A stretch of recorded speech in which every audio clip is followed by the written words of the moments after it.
But how cool is this? I believe that you've all been watching the scene unfold. Perhaps you can tell us what went on. Did anybody see the takedown? Did the hyenas hunt the impala? Or was this a fight amongst two impala rams? I think it was a ram. I thought I'd seen some horns a little bit earlier. And they are ratting quite a bit at the moment, chasing one another around. So it could have also been a casualty. Or shall we throw a third thing into the works? Was it Tundi? Did Tundi make the kill? Because I believe she went pondering along the dam wall with Tlalamba. That could have also happened. Maybe her kill was stolen. But we will never know, will we? Unless someone saw it, then we'll know. So we can only speculate. But the hyenas are on high alert. I heard some others calling in the distance as they're feeding. You can see that one's gone out to have a little scan around to see what's happening. Listening. Making sure that there aren't any other hyenas that they maybe don't know that are going to come charging in. Or lions. Or maybe a big leopard that would come and take them away. Well, not take them away, chase them away. Yes, you've all got lovely bellies, and I bet you are excited to see the hyenas, and I'm sure you already know which hyenas they are. I don't, however, but I look forward to you telling me which one is which. Wonderful. Well, it's not just me out here. Brent is in the tent. You'll meet him in a little bit. But Steve is also braving the weather. Let's go see how he's faring. Good morning, ladies and gentlemen. Welcome. How are you doing this marvelous morning? My name is Steve Falconbridge. I'm joined once again by Fergus, the inseparable team at the moment. This is Safari Live. Please send through your questions and comments to #Safari Live and let us know what you'd like to see. We are going to do a dam visit this morning and have a look. We had some rain last night. It seemed as if the rain went on all night long. So we're going to go and investigate the dams and see what's happened. It is 19 degrees Celsius. 67 degrees Fahrenheit. It is a cold and blustery morning, overcast and still promise of more rain. We're all covered up in our jackets and we are ready to explore Djuma on this marvelous morning. So jump on board, wrap yourselves around your legs with the blanket, bring your coffee along if you can. Ferg has packed us a little bit of coffee, which is going to be very important for getting us through this cold morning. And as we do that, let's go back over to Taylor with her hyena. Right, good to see all the dams today, so I look forward to also seeing all of your screenshots. Is that young Intima, the little hyena there, nibbling away on the remains of that Impala ram? It looked like it. Normally that's the first thing Craig sees whenever he sees a sub-adult hyena. He announces, "That's Intima." Craig, is this the only hyena that you know? Ooh, the third hyena is Corky. Right, do we start on the left? I would assume so. But now they've also all shuffled around. So I'm not sure. One of them is Corky. Thank you, Michael. That's great. Awesome. I only see 3 hyena here. There might have been more. But, so the suspected individuals here are Corky, Ribbon, and Intima. Well, we know which one's Intima. The little one. The littlest of them all. Who doesn't seem to be bothered by any of the other sounds that are sort of, well, around at the moment. She hasn't looked up, really hasn't looked up once to see what's going on. It's quite nice. I'm looking forward to trying to find Tundi as well. Just need to figure out where she has gone. Because we've had rain throughout the entire evening from about 11 o'clock last night. That seems to be the time that the rain likes to, well, start to fall from the sky. In this area is 11 p.m. and then it hasn't really stopped. It's been on and off. Torrential downpours and then just a drizzle. But for now we've got a break in the weather. I think there's going to be more hyenas coming in because I can hear a whooping getting closer and closer. You can see they're also listening at the moment. There's unfortunately too much wind for you to be able to hear the whooping sounds coming from the south of us. But they can hear past that, even me. Hey, Craig? Oh, Craig might not be able to hear anything. Just my voice. Maybe the crunching. I don't even think you'll be able to hear the crunching this morning. That's the only problem when we do have these very, very windy days. Intima, are you making all that noise? There's some very chatty sounds every now and then coming from these hyenas, and I wonder if it's from our young friend. All very happy to be feeding on the carcass together. Doesn't seem to be much issue at all at the moment, and they're going to finish that fairly quickly. I would love to have known when they started feasting on this carcass, because hyenas can completely decimate a carcass really, really quickly. Yeah, they are. I'm sure there's more hyena on their way. Yeah, they're coming closer. They're starting to whoop again. See how they've all looked behind us?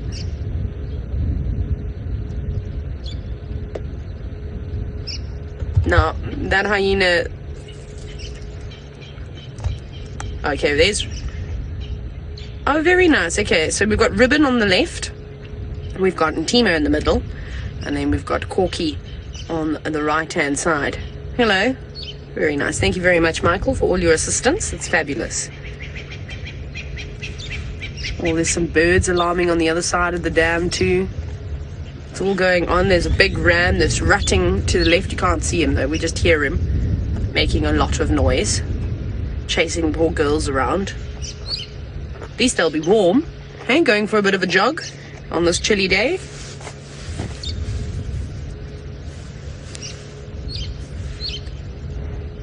Listening.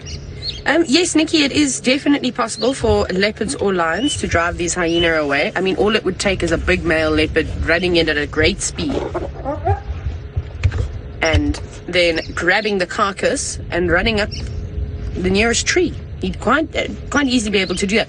Even Dundee, to an extent, if she were brave enough to just come charging in there, just to give the hyenas a fright. There's not much left on that Impala ram now, so it's going to be fairly light. I mean, a big ram in this area weigh up to about 60 kilos, maybe just under that. So with most of that being eaten, it's going to be easy for a leopard to be able to take up a tree. And especially with the adrenaline going, there'll be no stopping them. It's just got to be quick enough. Lions, I mean, one lion could come in here and chase them all away and could actually just keep feeding on it right here. And they probably would leave leaving a lioness alone. Let's say they've got young Intima, yeah? Intima will probably run away. I don't think she wants to get involved at such a young age in any sort of disputes amongst other predators. Remember, a lion would quite happily kill a hyena. And I feel like the Mapojos, which was a coalition of lions that roamed this area a couple of years ago, proved it. They used to kill lots and lots and lots of hyenas. But they, of course, are eternal enemies, aren't they? My goodness. Pretty gruesome, though. Does that hyena have a little nick on her leg? Looks like it, huh? It looks like she's got some swollen mammary glands there. Oh, okay. Very nice. Right, we'll keep having a little look around here and see what else we can find. Maybe we see some signs of leopards. Off we go to Steve to see if he's arrived at any of the dams. Thank you. Yes, we are nearly at Treehouse Dam. There is almost no tracks what to speak of on the roads. The rain has come and washed it all away, cleansed it. We have a pair of Natal spurfowl running around in front of us. First signs of life we've seen this morning, and even their sharp toes are not leaving any tracks on the ground, because as we know, when the rain comes down in torrents like it did last night, it not only washes away the tracks but makes the ground rather hard. And they're easily identified from the crested francolin by the fact that it's got orange beak with some orange feet, and they're probably moving around now in the early morning looking to pick up on some insects or some alates, some termite alates that might be coming out. As we know, after rainfall it is potential to see termites coming out for their nuptial flights.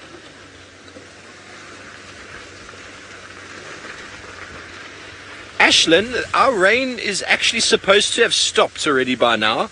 The rainy months are normally from as early as September, but normally October through to February, March, sort of at the latest, is the general norm. But what we are, ooh, there's a beautiful grey heron fishing. How's that, Fergie? We got a roof on for the rain, so I need to try and navigate And so the rains are coming a little bit later. We've had some marvelous rain in the last couple of weeks, but it's definitely showing signs of global warming, that the season of the rain is shifting further and further, or later and later. We're not getting as much early rain as we'd like to. We're not getting a fair bit of later rain. And yes, indeed, here we have a grey heron, and it is at Treehouse Dam, which is looking a little bit fuller than it did the other day. I wonder, those of you who pay attention and take screenshots of the dams, if you can agree with me, if the level has risen. Doesn't seem to have risen too much. Let's bear in mind that rainfall and dams are all about the catchment. If the rain fell in the right place. My mark is always when these two are connected. Yeah. So when those two are connected, you say, Ferg, what does that mean? That's how big the levels are. Okay, well, we'll go on to the dam wall. I think that's where we get a better sort of view. The heron has now since flown off. Go on to the dam wall itself, and I know that's where we get the better view. For those of you back home who've taken screenshots, we can compare to the other times that we've been here. But marvelous. It's so nice to sleep with the rain. I know Ferg said it kept him up a bit because we've got corrugated iron roofing in camp. But to me, my grandfather used to have that on the farm where I spent a lot of my youth. So to me, it's quite a comforting sound, the pitter-patter of raindrops on the roof. I didn't hear any lightning though. That storm we saw far in the distance yesterday towards Mozambique, I think moved in, sucked itself back in, and there's a really cold temperature in the air this morning, which is marvelous. Really good day for exercising. James Henry himself is back yesterday, so I have no doubt there will be some form of exercise activity this afternoon. The crowd goes wild. Okay, so there is a lone Egyptian goose on Treehouse Dam. Now, those of you who are familiar with the levels of these dams, let us know. Take your screenshots, compare them to previous levels.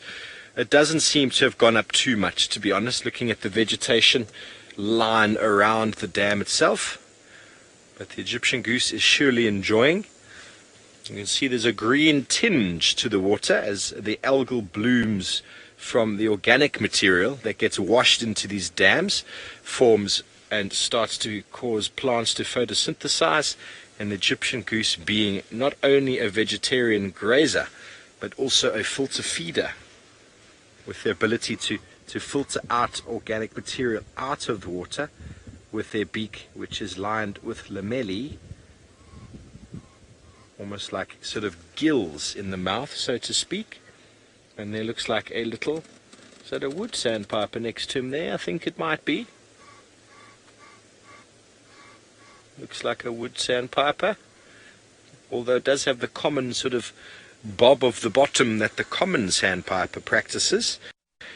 It doesn't have that very obvious white sort of C on the shoulder,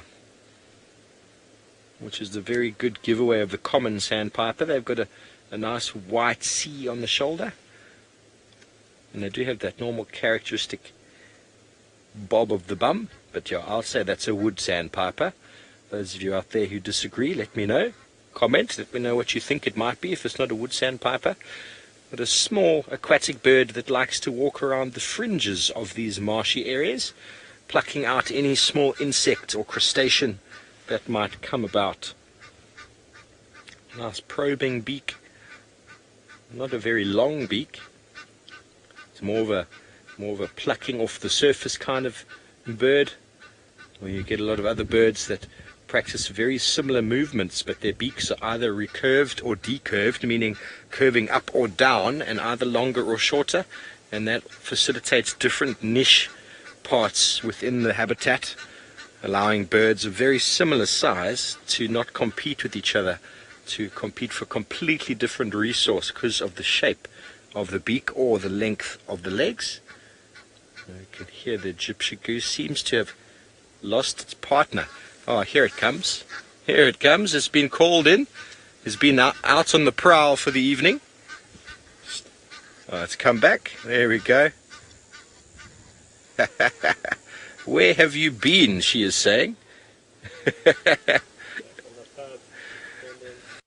Okay, well, we're going to move on from this dam to the next, so let's go back over to Taylor.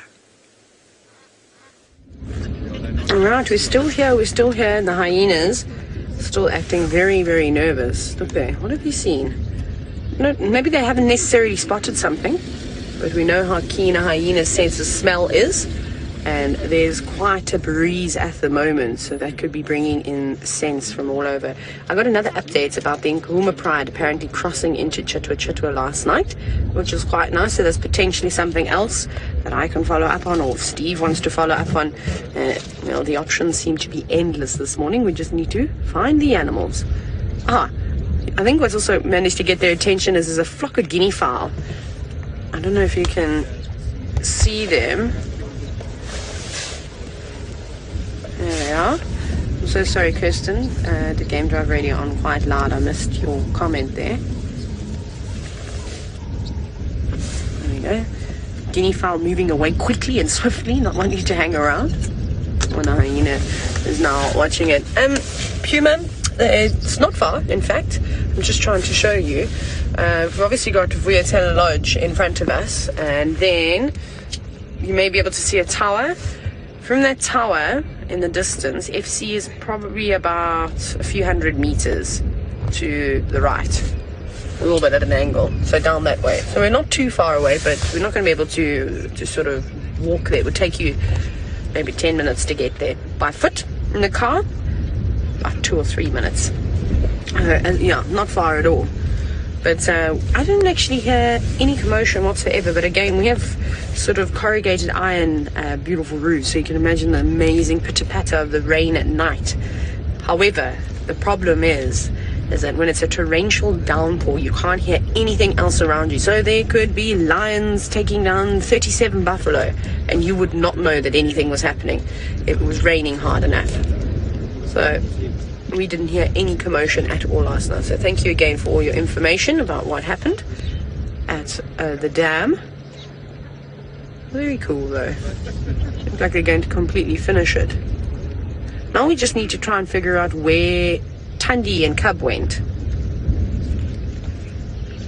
which would be awesome to see if we can find them again. Anyways, we might move on from these hyena now and see if we can't start the search for Thandi to pick up tracks. Brent is all sorted in his tent. I bet he's got a cup of tea. Let's go see that bright red scarf. Yes, I've even found a swimming cap. Now, of course, this is left over from the Dive Live promotions.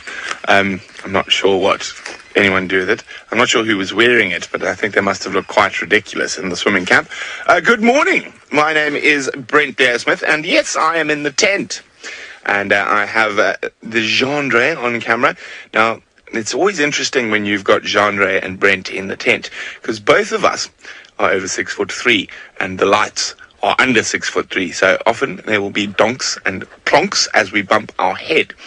Now, to start off this morning, I have got a little bit of a crime scene underneath my microscope, but I don't want you to see what it is till we go onto the microscope, just in case you manage to guess. So let us jump.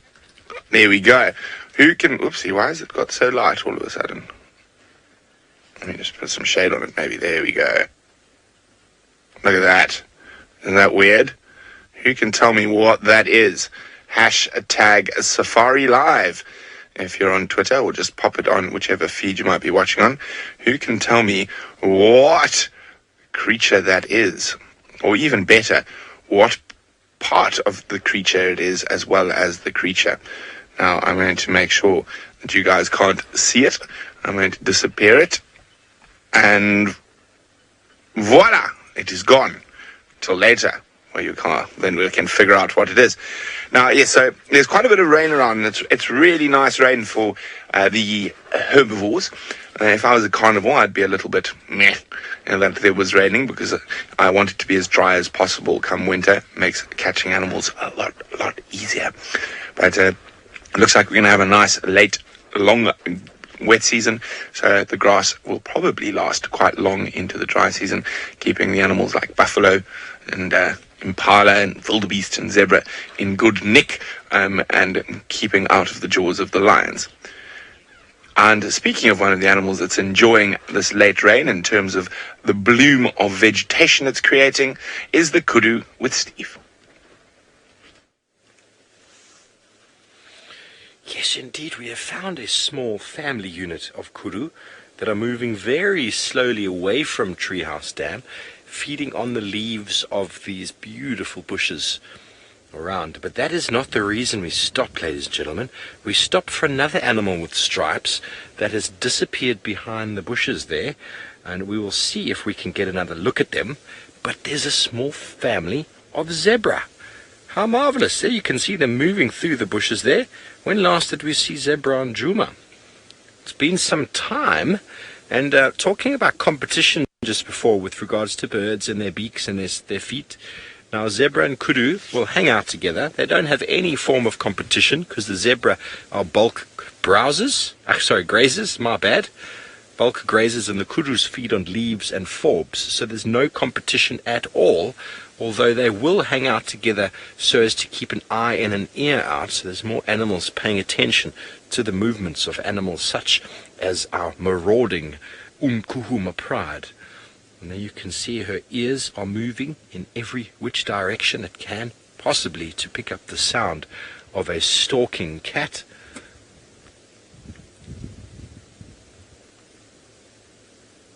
Isn't she beautiful?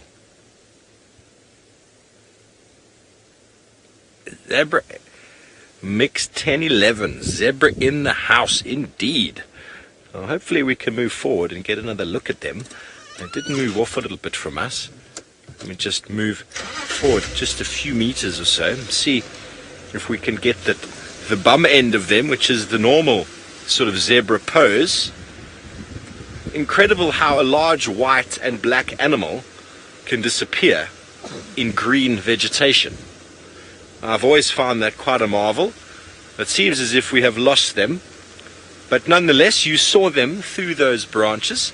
We had some tracks of them in the road just before, and I got quite excited because I know that the zebra have moved out of the area for better grazing. Lots of nice grass in the basalts and the gabbros more to the east from where we are, and it's possible that that's where they've been. But now we've had a little bit of late rain. There is a lot of good grazing around at the moment with all of this very nice luscious grass, but it seems as if we've lost them. But we will continue on. Maybe we can come around onto the fire break. Giraffe girl, of course we do. She says now we need a giraffe, and that would be marvelous. That would indeed make for a very nice, unique African mammal morning. And what is quite noticeable, the grass and the vegetation is very moist. You can see the puddles in the road up ahead. So I know we're going to check the dams this morning. There's zebra moving across here. We might get another look. We're going to check the dams primarily because I know a lot of you are interested in the levels of them, but we're not expecting to see too many animals in and around the dams, purely because there's so much moisture around. They can just drink it off of the leaves. So the unkuhumas and the leopards this morning are going to be very difficult to find. The tracking on the ground here is ridiculously hard on a day like this. But nonetheless, we will do our best. Here they are. There we go. How's that, Ferg? Zebras in the mist.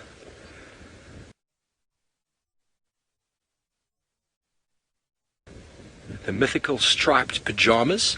Striped horse. 10 out of 10. Thanks, Kirst. Thanks, Kirst. Well, that is it, you know. We've been looking for zebra for weeks, and here they are, a small little family unit. It would most likely be a stallion with his harem of females and then the offspring, and moving. They don't have any form of territory. The male defends a group of females, so not like Wildebeest, who tend to stay in one area in South Africa. It become what we call sedentary in one spot. It's very easy to find the 2 or 3 Wildebeest males that I know of in the area, because they're always pretty much in the same area. But these zebras move in response to food, in response to good grazing, and you can see the length of the grass that they're walking through now is really, really good food for them at the moment. And there's a little youngster moving through. You can see when Ferg sort of focuses on the plants a bit how actually the zebras in the background blur out of focus. That is the objective of the dazzle of zebra. Jane, there are three supposed hypotheses about the black and white stripes. Number one is, if we look at the common or the collective name for a group of zebra, they're called a dazzle of zebra.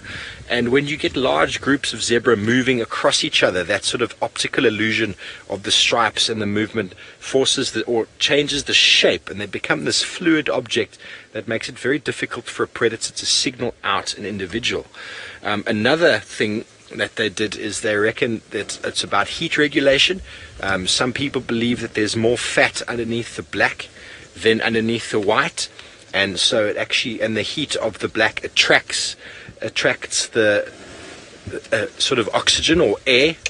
I'm just going to see if we can move back a bit and get them crossing the road, because that would be marvelous. Ferg, never heard that one before. There they go. Sorry about that. That was a very quick crossing, but there are more coming. Let's see. I love listening to them run.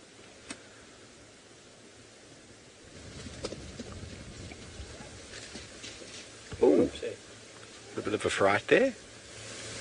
Can you hear the hyenas in the background as well?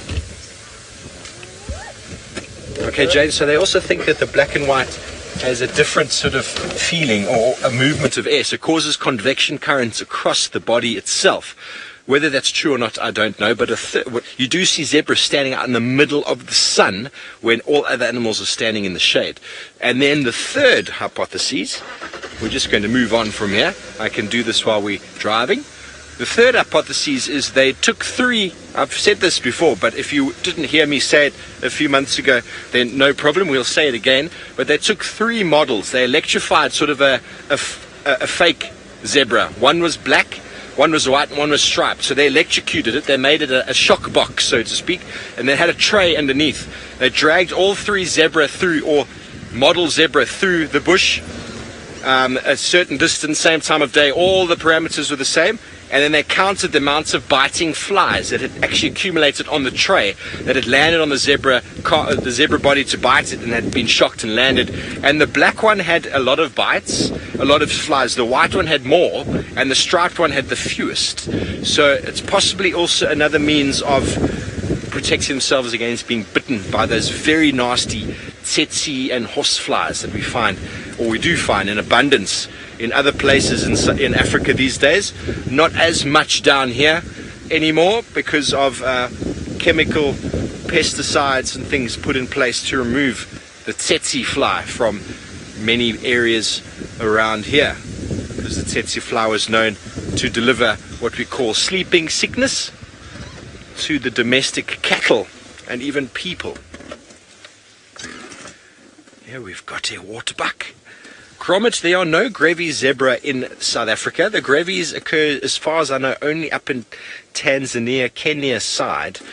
We only get what we call the Birchills or plains zebra down here in South Africa, but we also get down in the south towards the Cape, and in the Cape region we get what's called the mountain zebra, which is slightly different from these zebras. These zebra have got the white and black with little brown shadow stripes, and the stripes come around onto the belly, whereas the mountain zebra is only black and white, very clear, no shadow stripes, and the belly is white, so they don't come around and catch on the bottom. And they are regarded as quite endangered, and there's some protection things going on. Actually, when I was doing my masters, a friend of mine was doing her masters on the mountain, Cape Mountain Zebra at Cape Mountain Zebra National Park, looking at their diets and their reproduction and all sorts of interesting things. And a lot of that's got to do with the fact that the Cape Mountain Zebra's habitat down in the Cape has been completely eradicated for agriculture.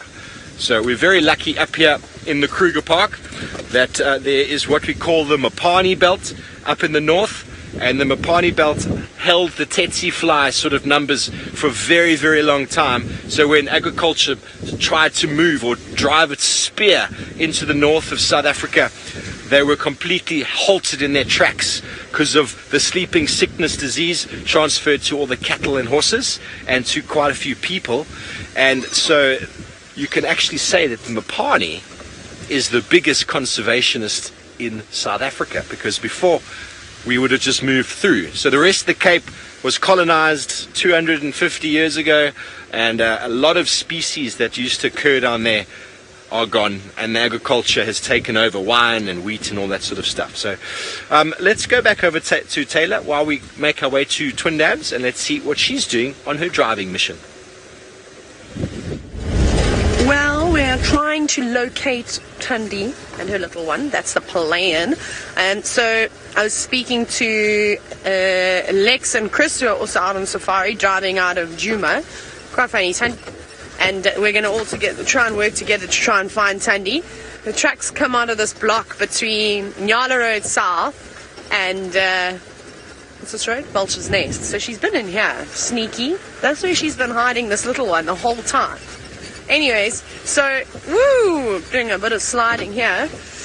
You might hear a bit of clanging as we have got a big rain roof on and, well, bouncing around quite a bit. So we're going to go down Twin Dams Road back towards where those hyena are. And Chris and Lex said while they were having tea and coffee, they thought they heard a distress call, another distress call, after the commotion of the hyena a little bit later on, sort of coming from the drainage line where the Vuyatela rooms are. So I said to them, okay, well, they know where the sound came from exactly. So they're going to go there and have a little look around, and hopefully you're going to find Tundi on maybe a little Dacre kill or a bushbuck or a Nyala. There's lots of them around. And then we'll go into the sighting as well. So we're just going to have a little look around. Anyways, it seems as like hyenas are the theme today. Steve has found another. Yes, we do. We had a Djuma hyena, and now we've got a little Gowrie hyena as she just sauntered off and has crossed south. It's obviously probably the hyena we were hearing just moments before, and it has come from the old elephant carcass just over here. Potentially the rain is softening the bones and the skin up a little bit more, and the hyena's come in for a little bit of a snack in the early hours of the morning. But it is now gone. It was quite interested to see us for a moment, and then, here comes another one. Hello. You are not bothered at all by me, are you? Nose to the ground. I actually thought it was charging. Cursed, I was almost about to reverse and drive away. No, I'm only joking. The hyena is clearly very relaxed. It's possible they've heard something. I mean, maybe what we heard before was actually the call to arms. Hyenas have got a number of calls, so let's just listen and see if we can hear what it's hearing.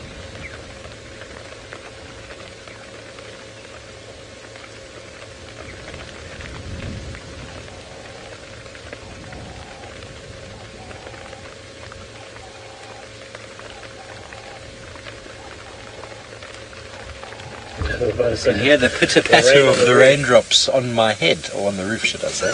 Okay, so not sure where those hyenas have gone, but they moved off at quite some pace. Possible that the call that we heard was the call to arms of, come and help me, hyenas. I need assistance with a leopard or with lions or whatever it might have been. I believe Taylor said the Unkuhumas have crossed. They were just up on the ridge over there last night when we left them, so if they've gone south, then that is the direction that they have probably gone to.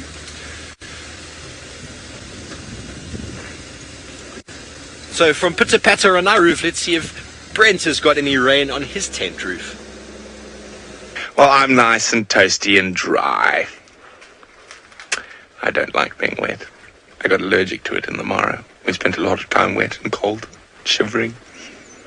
But I'm dry now, so that's great. So yes, so we waiting for. It seems like we've got a few answers in for that. What the frog was we were looking at. Now, what we're going to look at next is one of my favorite little animals, and I'm going to tell you a story.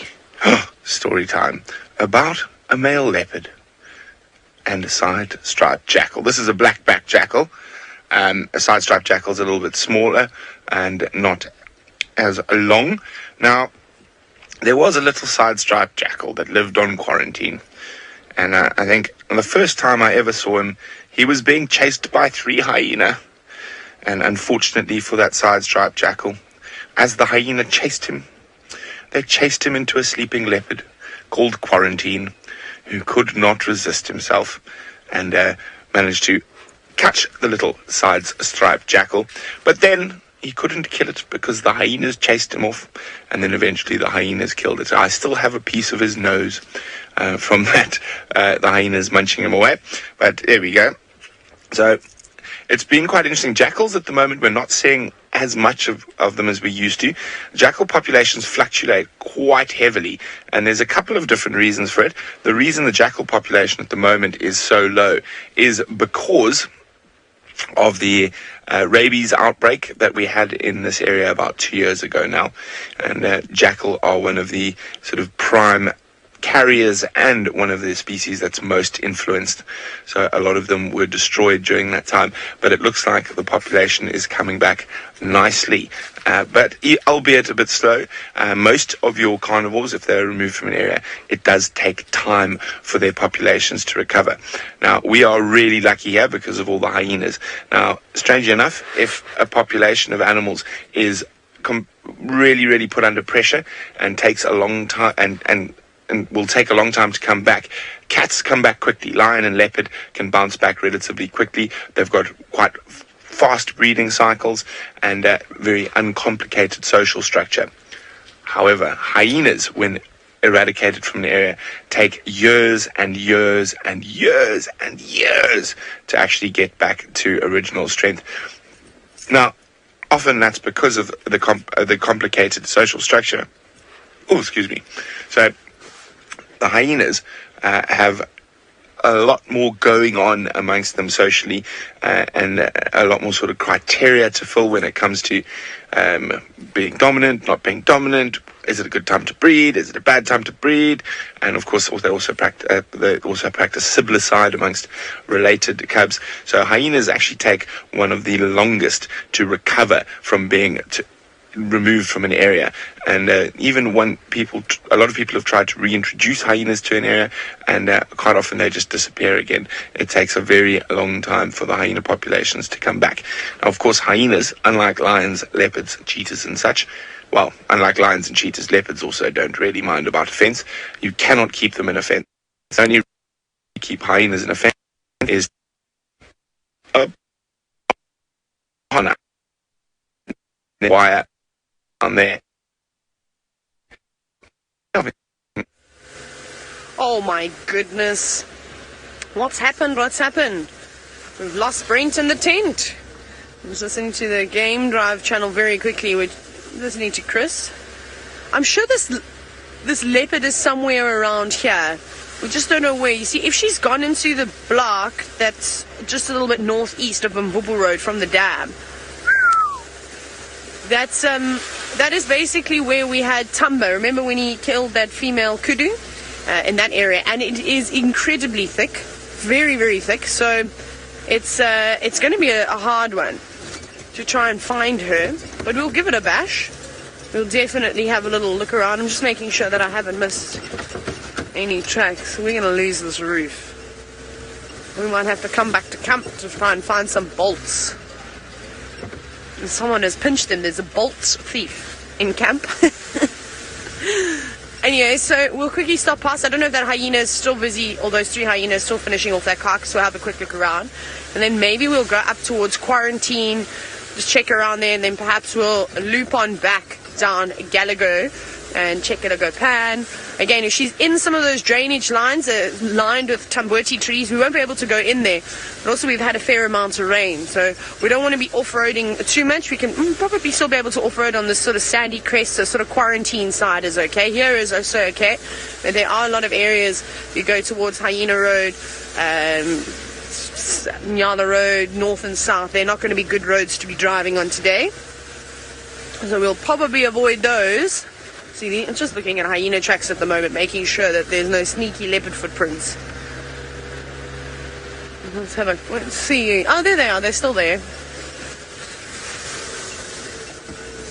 Libby, this is something that I struggle with as well. You're going to have to ask some of our friends on how to identify the hyenas. I find it particularly difficult. Unless you're spending every single day with them and watching them, it's a completely different story. So you would look for identifying features.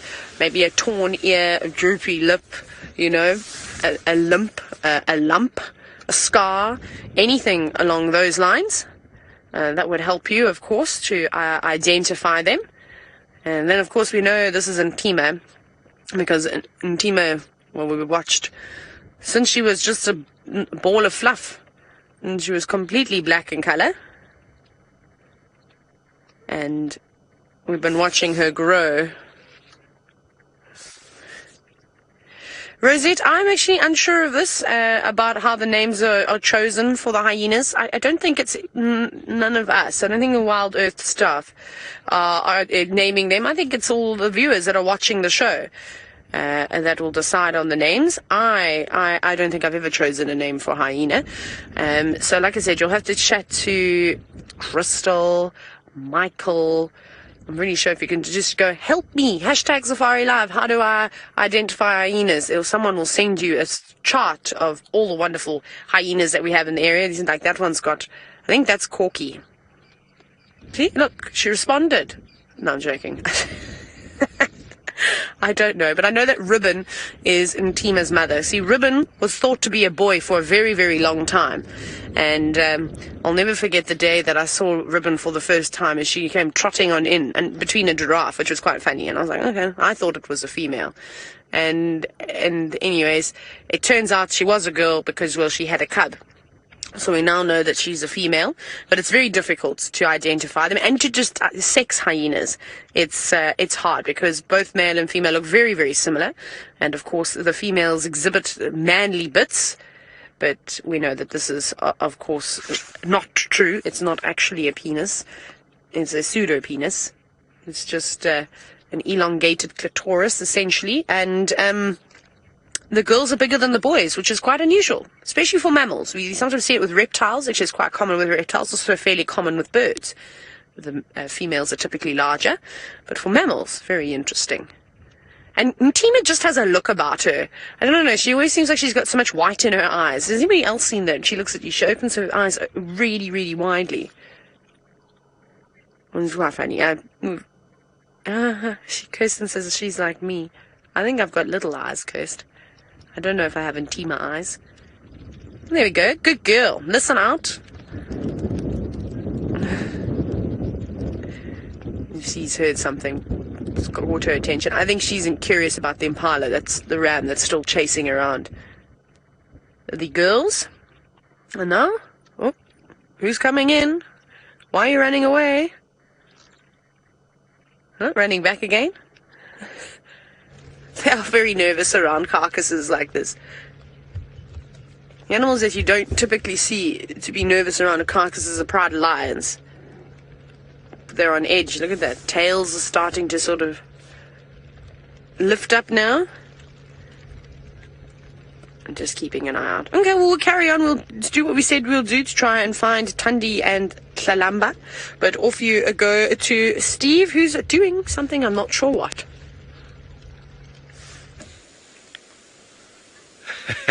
We are at Twin Dams now, thanks Taylor, and it does look to me like there's more water in Twin Dams today than there has been.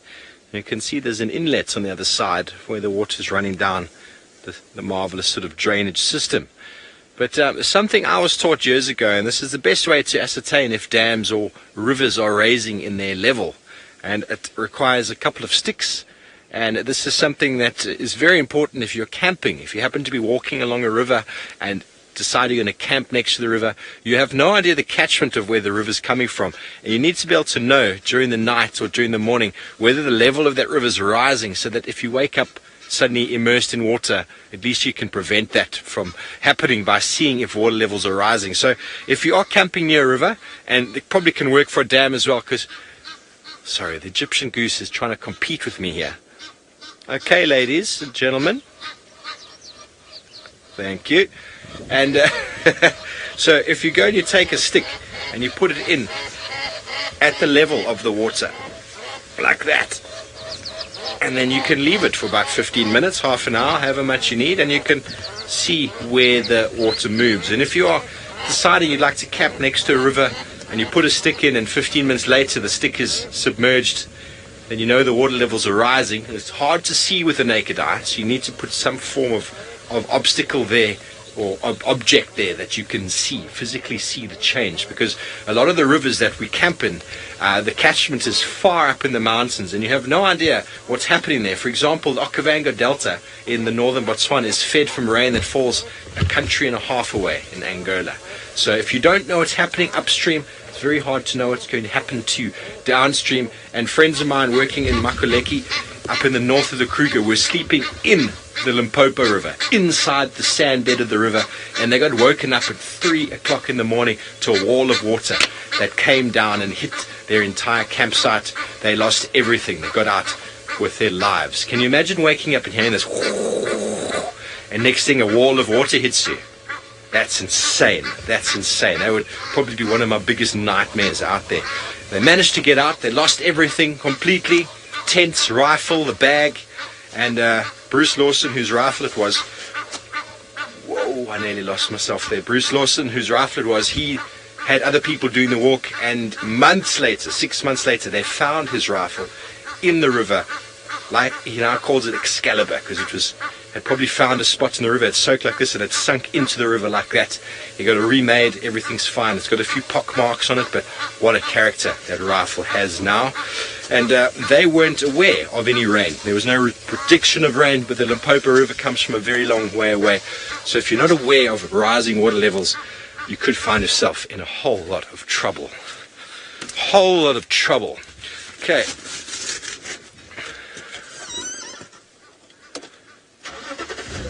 Jared's buddy, the late rain will most certainly confuse.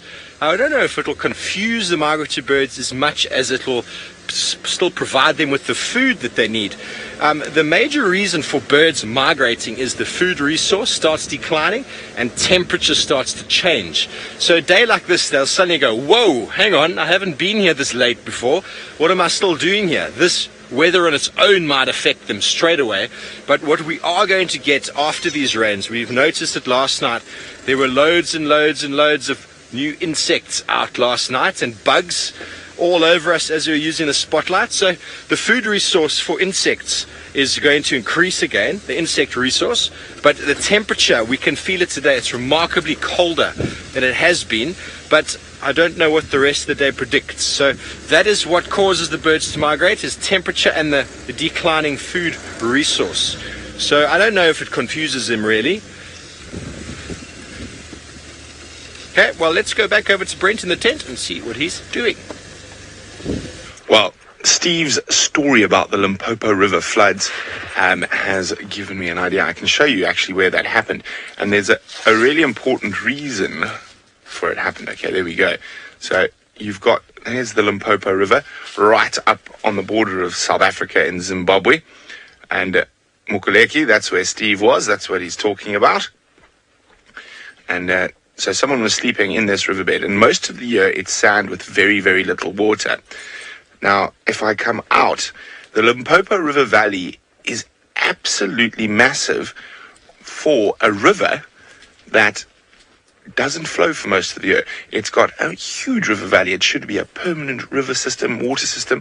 And if we look carefully from a distance now, you can see these massive floodplains. Now, there's the edge of the floodplain, right there. And the river is 30 kilometers plus away. Now, if we go back history, Steve mentioned the Okavango Delta. Now, the Limpopo River used to be the outlet to a super lake.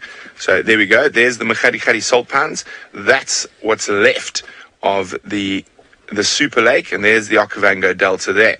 So at the moment, only the Okavango River flows into this old basin, and even then, it very seldom gets all the way to the salt pans with the Tamalakane River that comes out of the bottom of the Okavango Delta. So basically, this whole area like this here, used to be a super lake. Now, in that time, not only did the Okavango River flow in, the Zambezi River, which now flows over here, used to flow down here into the Super Lake, as well as the Kwando River. Now, there's been tectonic plate movements and changes, and you can see how the Kwando River is the most easy to see, has been caught. So it also used to flow into the Okavango Delta, but now there's the sand ridges and stuff here, and with plate movements and change of climates about 30,000 years ago, the rivers have changed their direction and are now flowing down what the current Zambezi is. And slowly but surely, over many thousands, possibly hundreds of thousands of years, eventually the Okavango Delta is going to do the same and join into the Zambezi and no longer flow into the delta itself. So the Limpopo used to be the outlet to the Super Lake, and I'll show it to you now. So there we go. This is where the Super Lake is, Sarue. And there we go. The Super Lake used to actually flow out of this. So you've got this massive valley. You can see this very flat area here that comes into the Limpopo. And then you've got this massive river valley for the Limpopo and this tiny little, very seasonal river.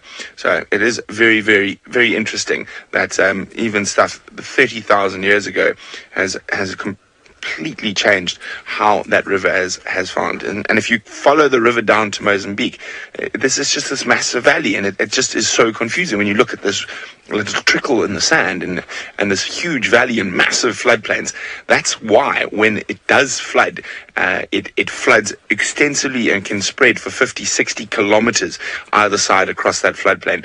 And because that only happens probably, well, they call it 100-year floods, but sometimes you get 50-year floods. So that does happen from time to time. And that's why people get really, really affected by those floods, because it hasn't happened in X amount of years, etc. People like living on floodplains. It's a good place to grow crops, and the soil's very fertile, that you have great loss of human life and infrastructure on these floodplains from the ancient river systems that have all of a sudden come back to be once what their former... get back to their former glory. Okay, back to the other side of my office for the morning. Aha. Now, it seems like a lot of you did get it right. I think Tristan might have showed you this the last time he was in the tent. But, Hosea, yes, spot on. It is indeed... It's the rib cage of the poor desiccated grey tree frog. Now, it's been sitting in the tent for a while, and what's happened is that the ants have slowly removed every single piece of it, and what we're being left with is the skeleton. Now, here we go, you can see it there. Now, if we have a quick look to the side here, Jean-Ray, there's a reason I didn't clean up this little mess. So that is just pieces of the frog that the ants, and there's an ant. Oh, where is he? There it is. There's an ant there that the ants have been carrying off. Slowly but surely, they're taking off all the little pieces of flesh of this poor grey tree frog. But it is leaving us with such incredible sort of visuals of the skeleton and stuff. And hopefully, what I think we should do, once the ants have finished their job and they've removed all the flesh from everywhere, is I think we should just probably super glue the whole skeleton, and then it'll stay in that form. But it's getting there slowly, so we'll let the ants finish the job, and hopefully we'll be able to super glue the skeleton, and we'll be with us forever. Okay. Now, something that would not leave anything of a skeleton if it had a choice is the hyena. Yeah, that is the truth, isn't it, Brent? And they are kind of taking their time, though. Oh, let me quickly answer this. Standing by, Chris.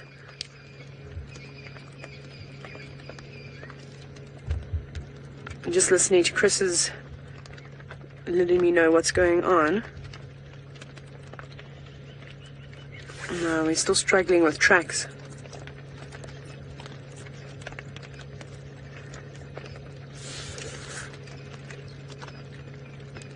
Okay, so I think they're saying the tracks that we had were the freshest ones. Sorry, I'm listening to the long message. Okay, perfect. Thank you so much. I checked Vulture's Nest. I can see that they've come from central between Vulture's Nest and Nyala Road South. But I'll keep scratching around here. I might do Galago Pan, and check that area. I'm just with the hyenas again.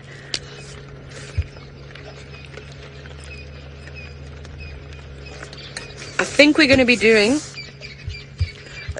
a lot of loops and laps around in this area. Sorry everybody, I was just chatting to Chris and Mex on the radio. They also want to find Thandi and her little one. So they're just letting me know where they check. There's leopard tracks everywhere, but she's definitely sort of come from the southeast and made her way in this direction. But there are lots of leopard tracks here. The freshest ones we have on the northeastern corner of the dam, and it's of the cub.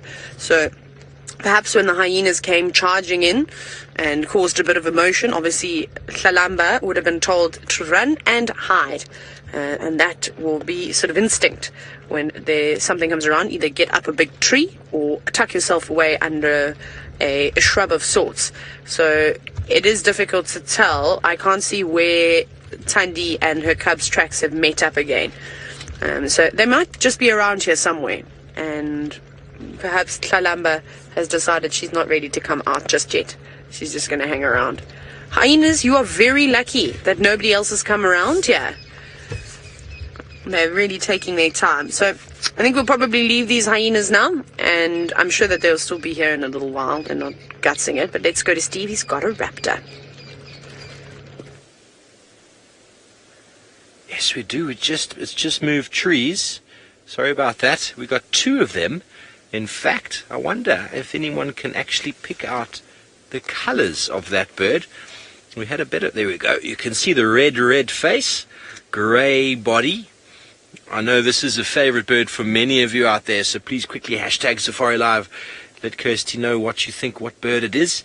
And the face has gone all red, which is either a sign of breeding or excitement. Possibly it's been antagonized by something, and its face has gone red. Kirsty says an embarrassed pigeon.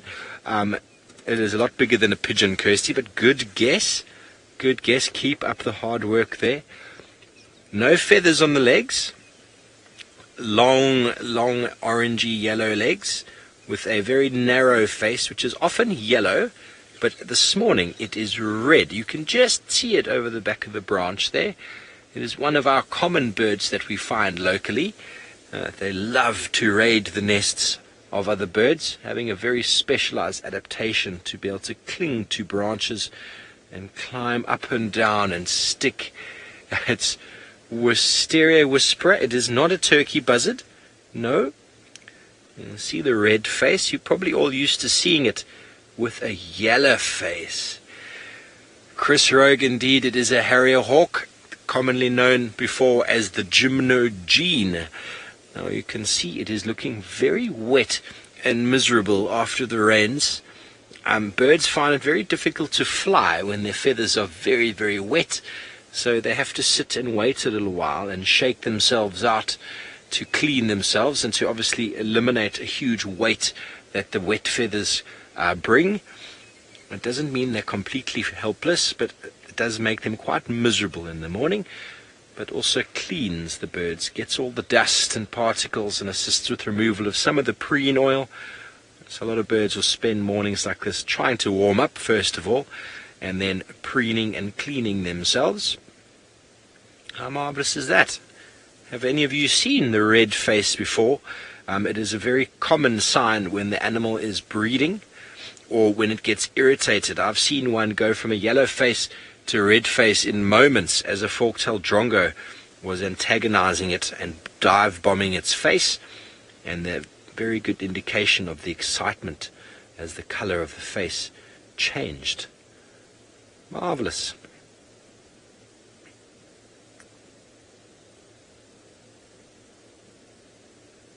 You still hear the pitter-patter of raindrops. So I'm glad that Brent was able to show you the Limpopo River and the Okavango, so now you get a bit of an idea of where I was talking about.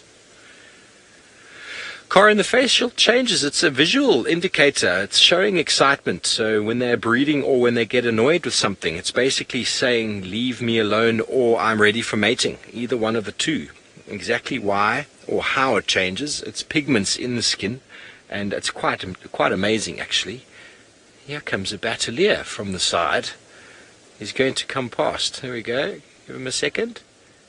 He's coming up. There he goes. Oh, marvelous. He chased him away. Oh, there we go. There's a little bit of antagonistic behavior happening here. Batalier male versus Djuma gene, African harrier. Apologies for the poll there, folks. I do know that there's a pair of batalier breeding just a bit further north from where we are now. So it's possible that they are aware of the Djuma genes in the area, and they know their ability for raiding nests. And it is the time of year for bataliers to be laying their eggs. So they would be very, very protective of that. And they would keep those Djuma gene African harrier hawks well away from their youngsters. Well, I would anyway. Okay, so maybe there's been some interaction already with the batalier, who've also got a nice red face normally. They don't have the yellow to change to red. But let's go back over to Brent. I'm not sure what he's doing, but I'm sure he's still in the tent. Hi. How are you? No, I'm joking, of course. So we decided to show you a little bit of where Dive Live was, since we've got the map out. And remember, you can give us a hand to go check out our Dive Live Kickstarter campaign. Okay, so there we go. This is Don Foster's Dive Cayman, and fortunately for me, we have Sammy's Airport Inn is very confused, or they're drowned, don't know what they're doing there. But this is where, yes, it's not an underwater hotel, Kirsten. Jean would have seen it. So this is where the guys dive from, and this is the main reef they spent diving on, this first reef off here. So that's where they were diving. Now, one of the things that makes the Caymans such a unique spot is that you can dive from the shore all around. So I'm going to go out, Jean, show you what the Grand Cayman, the island itself, looks like. So you can see like that. And it's got a nice big lagoon in the middle.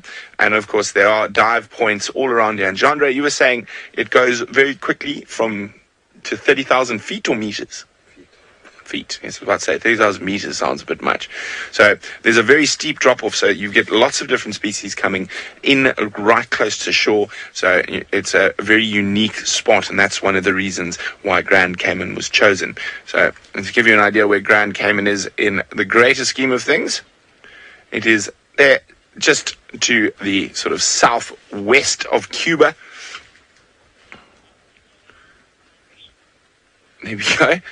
Oh dear. Now, there's something I've been waiting to see for quite some time, and we've been talking about it. And the fact that the zebras are back today means I nearly gave it away now. Another animal has moved back from the basalts and gabbros and has come to see what boys are doing on quarantine. We've got all the wildebeest, and they're very chatty. The youngsters are being quite naughty today and chasing one another around. There's lots of them. I bet that wildebeest that we've been seeing on quarantine, the bull, is so excited to have his girls back. Oh, he must be so chuffed. Meh, meh, meh. I love that noise. I've missed that noise. I'm just going to talk to the wildebeest and mimic them. Instead of becoming the zebra whisperer, I'll just become the wildebeest whisperer. Everybody also practicing their wildebeest noises in Final Control, perhaps at home, wherever you may be. I find that works quite well.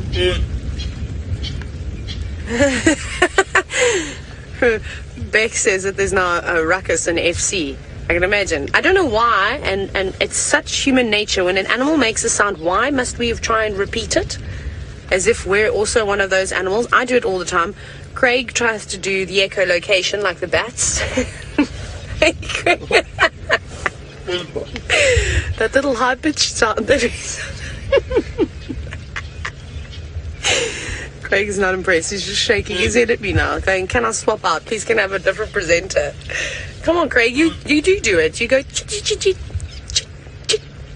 No, that's not the sound that a bat makes. But anyways, but it is nice to have the wildebeest back. I'm excited to do some walks because, they are so entertaining when you're on foot.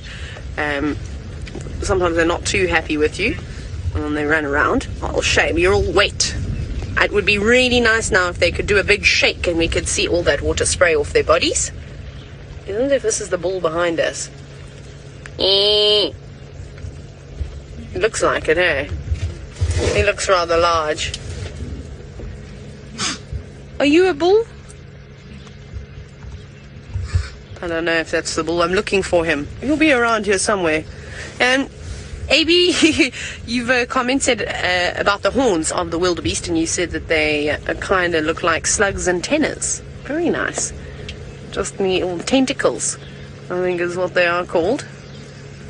No, the little ones, not the big ones. I'm sorry. The small wildebeest horns look like slug antennas. There we go. Yeah, they do. They definitely do look like the tentacles that you see on the African land snails. And also that was the bull, just to confirm. Oh, Craig, I mean, look how excited he is. So we're going to go past all the black bars. Remember, we have got our roof on. Look at him. He is so chuffed. He's standing there, flexing his muscles. He's so happy, giving all the ladies kisses as they go past. This, of course, is not really happening.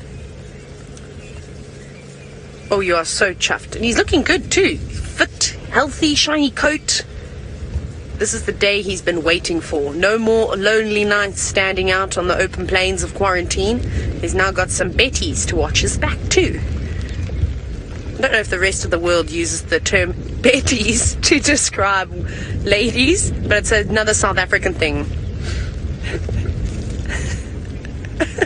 Kalina, perhaps you've been watching and you know that I'm not particularly fond of the smell of wildebeest, but now you want to know, what does wet wildebeest smell like?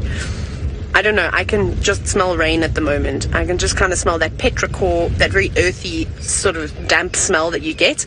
I have not had the pleasure of smelling the wet wildebeest. However, wildebeest, in my opinion, normally smell like butter that's been left in a pan for a couple of days out in the sun. If you had to put your nose to that, it's a weird smell. It just smells a bit off. But anyway, so in South Africa here, because seeing as though we talk about our strange lingo often, boots, B-O-E-T-S, would you, in preparation for when you come here so you can understand the South Africans properly, boots is basically a Byron. Byron is a boot. And Craig's now choking, he's laughing so hard. And then a Betty is a young lass, is a young lady, typically. So Boots and Betties, that's actually the name of our gym, our makeshift gym and camp. It's the Boots and Betties gym that Eggsy, aka Zander, he sells a membership to everybody. And anyways, they're still around here. They just keep moving around at the moment. Kirsten, you've been on leave. I've been doing lots of South African lingo words so that the rest of the world can understand the unique language that South Africans speak. It's important. And like I say, buy a book of local terms before you come to South Africa, otherwise you'll be horribly confused. Oh, they're sprinting again. The rain has sent the wildebeest wild, and the wind. They are really funny. I always say I enjoy sitting and watching wildebeest when it's gale force winds, because they just run round in circles. They go round and round and chase one another. Here comes the next lot. And they've got that... Ooh, hello. You guys are getting a bit frisky. And those actually look like females. Are they? Yeah, it looks like it. Yes, Carol, you're quite correct. The wildebeest will be coming into Rat soon. They definitely will. I'm just looking at a couple of them now. Some of the cows are actually, no, I think some of the cows have already been mated with. Not all of them are starting to get big bellies, but look at these ones here. They've still got a little while to go. I mean, the wildebeest normally only are born. When are they born? When do we normally start seeing them? I have to remember, I wasn't here last year. Like, oh my goodness, there's a fight going on there. What's happened? We're in a stampede. Don't come near the car, otherwise I'm going to have to shout at all of you. I don't know what just happened there, but one wildebeest was pinned to the ground. There they go again. It's all happening. And you see how they all get involved. What I was going to tell you is that they've got the sheep mentality. So if one starts doing something, then they all kind of join in. Another one running to try and catch up with the rest of the herd.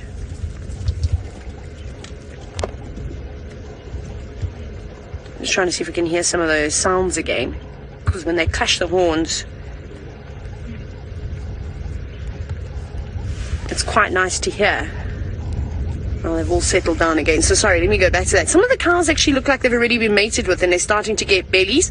But their gestation period is between 8 to 8.5 months, somewhere along there. And what are we in now? What month are we in? I always forget. I can't even remember what days they are anymore when you live out the world. It is April, hey? Yes, the 11th of April. April, June, July, August, September, October, November. Yeah, so I think some of them have been mating with. There might be a couple of young, up-and-coming cows that haven't been mated with yet. But a few of them's definitely starting to get bigger bellies. Also, it could just be the grass. The grass is so lovely at the moment. But it would make sense if they normally give birth towards the end of November, December, and sometimes even as late as January. There they go. They look like they're going to run around again. Well, this is very exciting, hey? Don't you think? With them racing around. Wonderful. Well, I think we might spend a bit more time with the wildebeest because they're just so funny to watch, and I think you'll all enjoy it. Off you go to Steve, who's arrived at Chitwa Dam. Yes, we have, and we have found a magnificent bird that is obviously one that loves the moisture and the rainfall because it brings out the insects and the frogs. And I wonder, ladies and gentlemen out there, how many of you can tell me, hashtag Safari Live, if this is a male or a female saddle-billed stork. It is a beautiful specimen, one of the big 6 birds. Saddle-billed stork is there with the lappet-faced vulture, the Pell's fishing owl, the southern ground hornbill. What else is part of the big 6? I've just drawn a blank. But male or female, I wonder if you can tell me. Martial eagle, and then number 6 is eluding me at the moment. They're all birds of quite high concern. They are large birds, they are breeding birds, but their numbers are quite low and they need to be boosted. There's lots of efforts in place by organizations such as the Endangered Wildlife Trust in monitoring. There we go. Thank you. The Corky bustard is the other bird. Thank you very much, Kirst. The Corky bustard, which is a bird I've never seen here in Djuma. But I wonder how many of you out there are up to date with your identification of saddle-billed storks. And there's a crocodile lurking in the background. Look at that.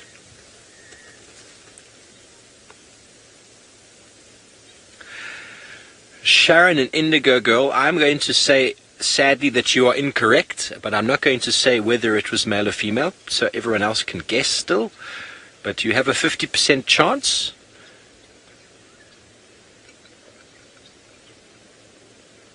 And what we are looking for is Joy. It is also not, you are also not correct, I'm afraid, Joy. Hang on, sorry, I am actually making a mistake right now. I think I'm making a mistake. You are all 100% correct. I was thinking of the other thing. You are 100% correct. You are 100% correct. All of you who just named there, Joy, who were the other two, Kirst? Indigo Girl. You are all correct. Sharon, I do apologize. I was getting so carried away discussing it that I was oh, hang on. No. It is not. It is not a female. Indeed, I was correct in my original. I had a blank moment, but I was correct in my earlier assumptions that it is not a female. It is a male. It's got a dark eye. I'm sure you all saw the dark eye.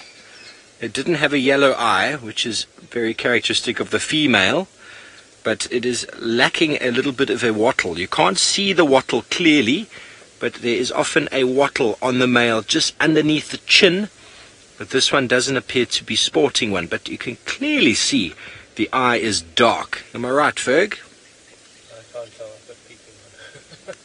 Okay, is that as close as you can get? That's as close as we can get. And it was a dark eye, so a male saddle-billed stork, but thank you for playing the game.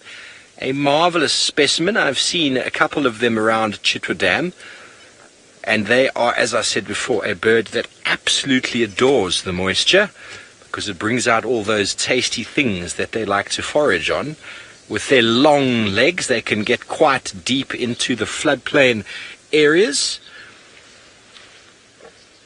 And they feed on all sorts of things, from crustaceans, insects, small birds, small mammals, frogs, reptiles, but they feed on a lot of fish.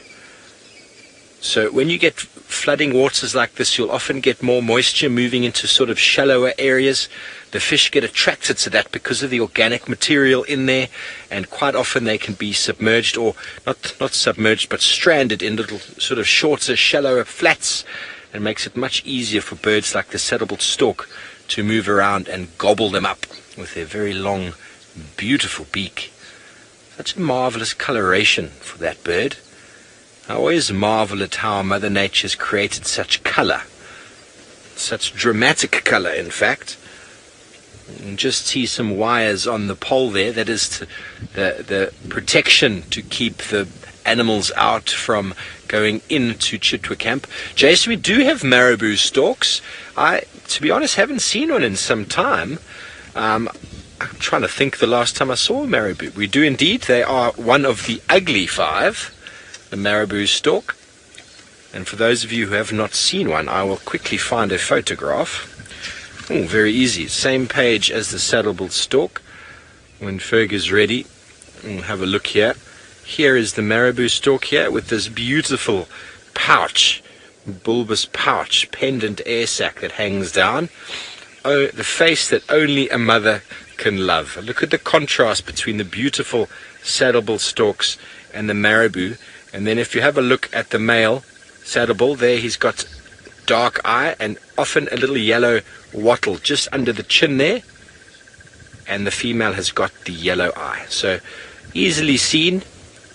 Other than that, they look pretty much the same. I don't see any other differences in them, but what it is showing here in the picture is that the female often has an exposed red skin patch over here, which would be known as the brood patch. That's where they sit on the eggs, I'm thinking, and that obviously gets larger and more pronounced with breeding. So there's the beautiful marabou stork, one of the ugly five, a marvelous specimen, and a very large bird. What was that? Okay, we just heard something bark off to our right-hand side, but the impala are seemingly very relaxed. So, but we're going to go and have a look and see what we might find. Can you hear the chirring?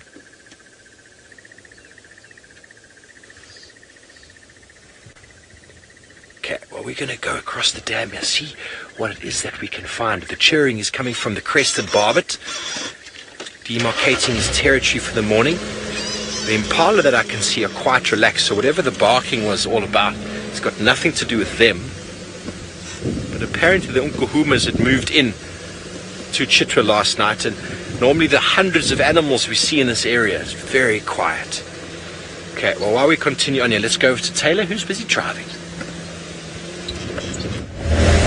We've left our wildebeest now. They ran up into the middle section of quarantine, so I thought they'd let them go about their day. So I wonder if Craig and I were sort of chatting, and perhaps it was a younger wildebeest that was causing a bit of trouble, was getting a hiding from its mom and the rest of the cows. That could have definitely happened, but it was amazing to see how they pinned it to the ground, and everybody was very unhappy with that. Whoever was causing nonsense amongst the herd today. So we're going back to our original plans where I said we were going to check Gallagher. We're actually just going down along here now. I think we're going to go to Gallagher Pan and have a quick search. So just an update from Chris and Lex's side. They haven't had any more tracks. The same tracks that they have are the ones that go basically sort of northeast from the dam into that block where Tumba was seen once with a kudu kill. Like I said, it's a very, very thick block in there. I got excited before we found all the wildebeest because I heard a whole bunch of crested francolins alarming. And Craig, I don't know if you can get that. There's a crested barbet, and seeing as though Steve was just talking about one. Hello. You might as well say hello. You might even be able to hear the babblers.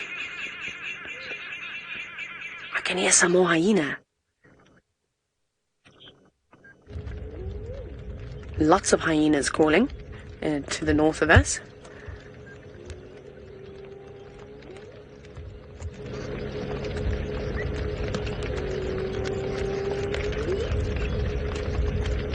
don't know who that is or what they're saying. I wish I knew. Crested Barbet, you don't seem particularly interested in what the hyenas have to say this morning. I think you're looking for delicious things to feast on.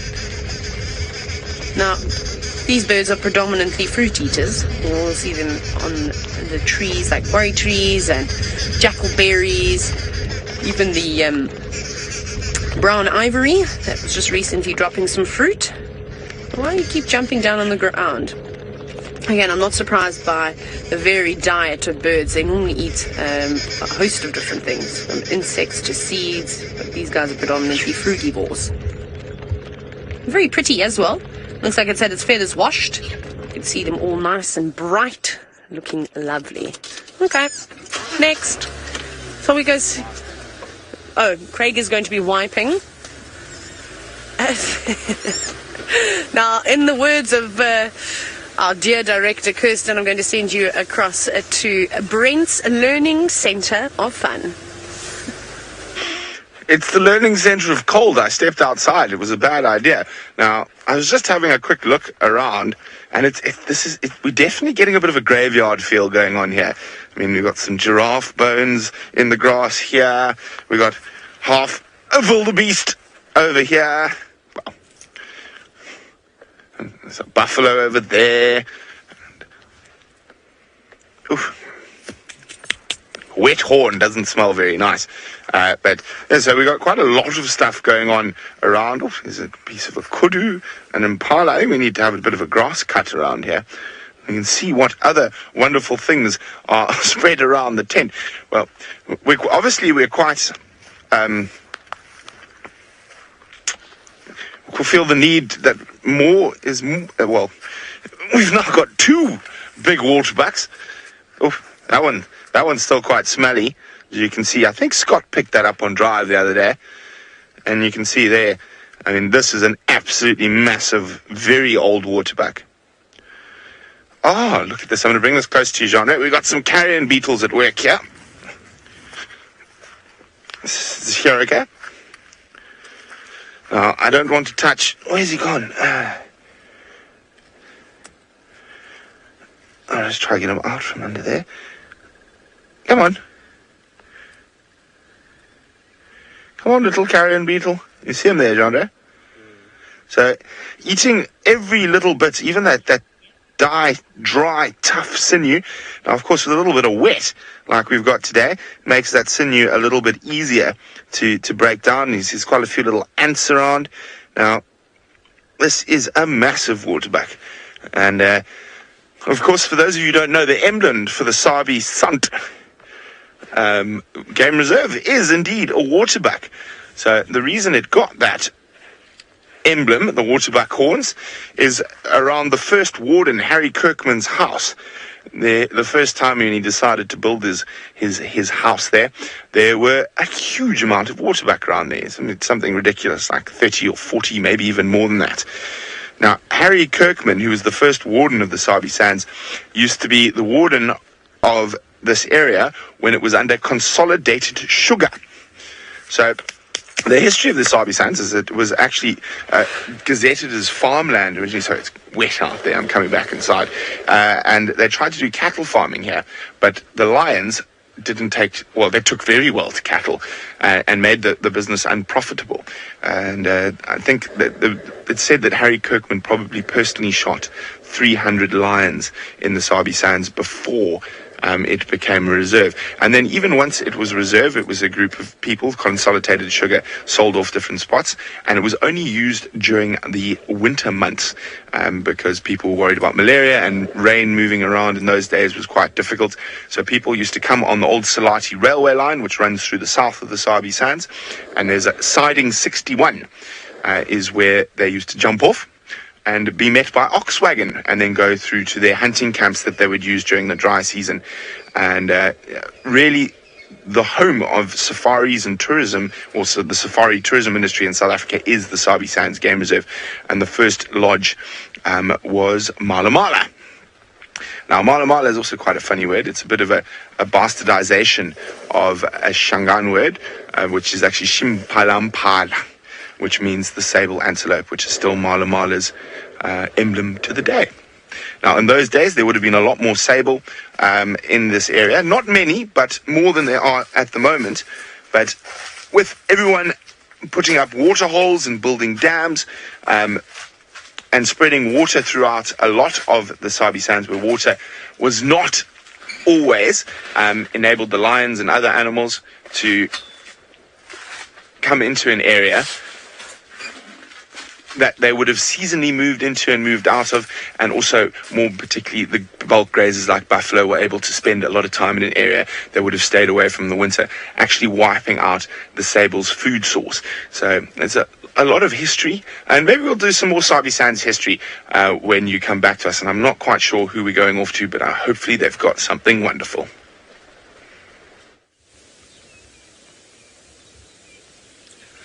Thanks, Brent. Yes, we've come around again. We've got another view at this young. I'm thinking it's young because it doesn't have the wattle. I've never seen a young saddle-billed stork before. You can clearly see the eye is dark.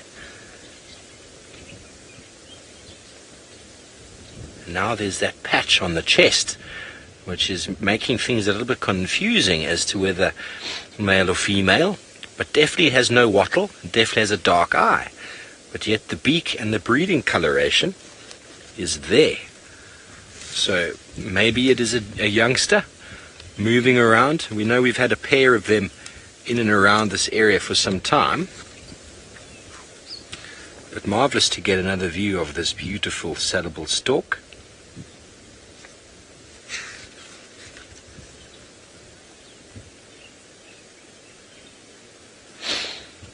That's a good question, Laura. Laura's asking me if there's another bird that has gender-specific eye coloration, and I can't think of one offhand. I really can't think of one offhand. I wonder if maybe Taylor or Brent might know. When we go back to them shortly, we'll ask them. But offhand, I can't think of another one. I cannot. I'm going to have a little look in my book. So when they're young, they have no red until at least 6 months. So, and they're normally grey-brown when they are younger. Now, can you see the wattle, Brent? I can't see it.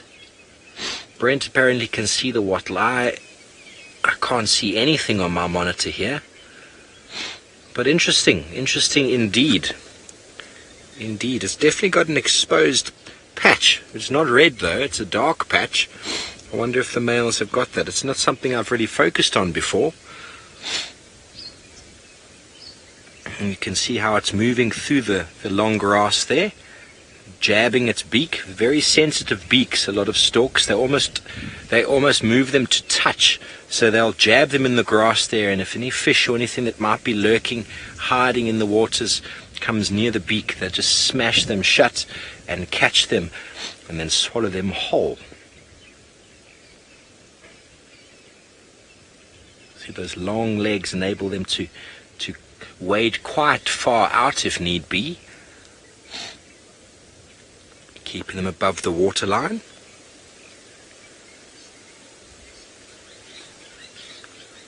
So, oh, what did you get? Oh, there I see the wattle now. There it is, it's suddenly materialized. Okay, fantastic. So indeed a male. You can see it now as he turns his head. It almost seemed to have disappeared a little bit, which is quite interesting. You can see it just underneath the red saddle on the beak, underneath, right on the chin there. You can see a little yellow spot. It's normally a little bit more noticeable than that, but it's very small at the moment. Yellow pendant wattle, almost like a stirrup. You can hear the green-backed heron that just flew past, the striated heron. And the water level in Chitwa Dam seems to be a little bit higher at the moment. The hippos are nicely submerged. We'll go forward shortly and go and have a look, but this saddle-billed stork is just moving beautifully through the long, deep waters in front of Chitwa Lodge itself. No guests in view. They're out enjoying a nice morning on-game drive safari. Ah, fantastic. PT, watch out. The wattle doesn't grow with age. I think it remains the same sort of size as soon as they become mature adults. The wattle remains a sort of the size of a thumbnail, so to speak. I've never seen them get any longer than that. They're only maybe a little bit bigger than that, but they're very, very small, quite noticeable on the side of the head. But I've never seen them get any bigger, and I haven't seen them disappear like some of the birds we see that have a wattle for the breeding season only, and then it disappears. The male saddlebill, as soon as he's breeding ready, has got those little wattles there to indicate his maturity. Okay, so we're going to continue on here. Let's go over to Taylor for an update. Right, I just shouted at an impala that it stands by itself like that it's going to get eaten. So we don't really know where Tandy is. Again, I think we might give up on the search. She's somewhere in this block in here, but it's very thick. Very, very, very thick. We kind of need to send maybe the bushwalk team on in there and then zigzag through that entire block. There's some really nice animal pathways on there, but whether she's crossed them or not, I'm not sure. So we're going to do one final look and then we're done, and then we'll go find other animals. We're basically going to go on Gary Cutline now. We're going to turn onto Buffelshoek boundary and just see. We might actually even do the fire break. I think we may do the fire break, as I'm sure there'll be lots of people that would have been driving around on the boundary already this morning, so that doesn't help us. So we'll try utilize an area that hasn't been driven yet, just to see if she hasn't crossed out. We know that Tandy's been, slightly on the MIA side of things, laying low, and it wouldn't surprise me if she pushed right out of Djuma if she was chased around by hyenas. So yeah. So I'm sure she would have reunited at some point with Tlalamba. And then I think we're just going to bounce between the hyenas and the wildebeest and the impala that are all around the Wordteller Dam and the big open plains behind camp. That's the idea anyway. But we're also looking for other things. Ooh. Jason, goodness. I don't think I know I've never seen a clan of hyenas taking down a giraffe. However, we can ask Brent and Steve as well. I can't even remember reading about a clan of hyenas taking down a fully grown giraffe. Youngsters wouldn't surprise me. I'm sure that happens in the Mara, in fact, all the time. We were watching leopards taking a young giraffe down, or newly born giraffe. So a clan of hyenas would have no problem whatsoever. They'd obviously just have to be careful of mom. And those hooves. So we can ask Brent, and maybe he's seen something like that in his travels through Africa, and also Steve. But that would be pretty spectacular. I'm really excited to see how the Nkuhuma pride is going to grow, because one buffalo is not enough for them anymore. I mean, it's like having dinner and then a midnight snack for them. So they're kind of going to have to start hunting bigger prey or taking down more buffalo, or was going to have to hunt almost every second day or so. So it'll be great to see if they turn into giraffe hunters. Obviously, hunting a giraffe is not an easy thing, and it takes some practice, and there's definitely specific technique. Anyways, off we go back to Steve, who's having a morning of birding.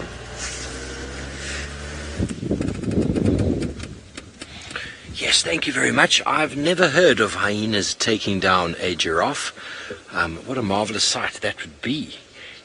They don't have the claws or anything to pull the giraffe down, and they just have to nibble at the ankles, which I don't think would really work, because there's mainly just thick skin and bone on the legs. There's not too much flesh. So the giraffe would kick the hyenas in the head. That's the ability of lions to jump on the back of a giraffe and pull it down that gives them the edge over them. That's my opinion. What we have found here, folks, is a small flock of European or barn swallows they start to gather in flocks like this before departing back to Europe, as the name European swallow implies, where they'll go for some breeding.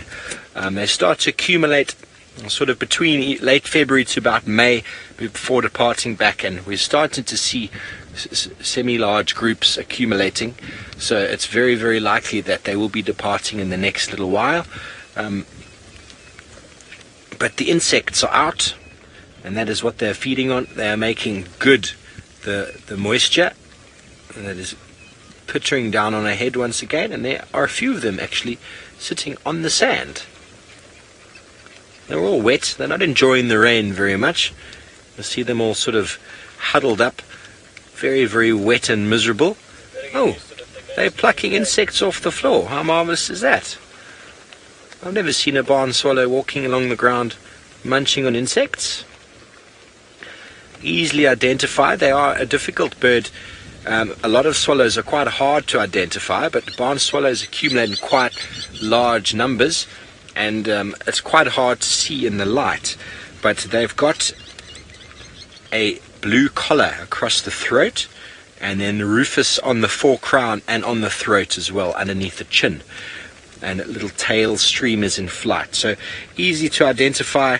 One bird you might confuse it with is the Angola swallow, but we don't get them here.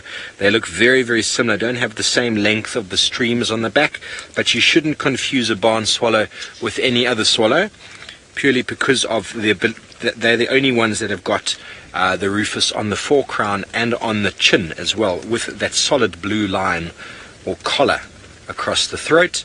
As I said, they're not showing us a very good picture of themselves now, because they are quite wet and miserable, the poor fellows. But I can show you a picture in my book. There they are, doing their circusing, flying around in search of insects. Good to warm themselves up as well. They primarily feed on aerial insects.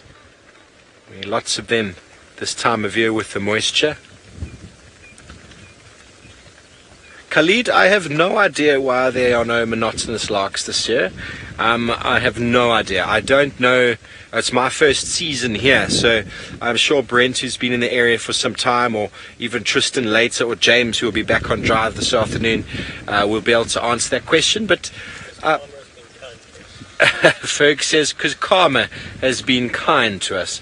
I quite enjoy the call of the monotonous lark, but I think for some people they can get quite loud and quite annoying.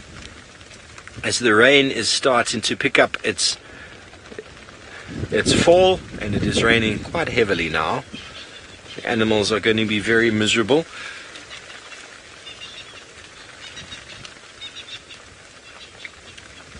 Wisteria, the birds try and find shelter, but it's very difficult to get in and underneath branches, so they just grin and bear it, you know. I mean, the preen oil that they put on their feathers is also designed to keep them dry.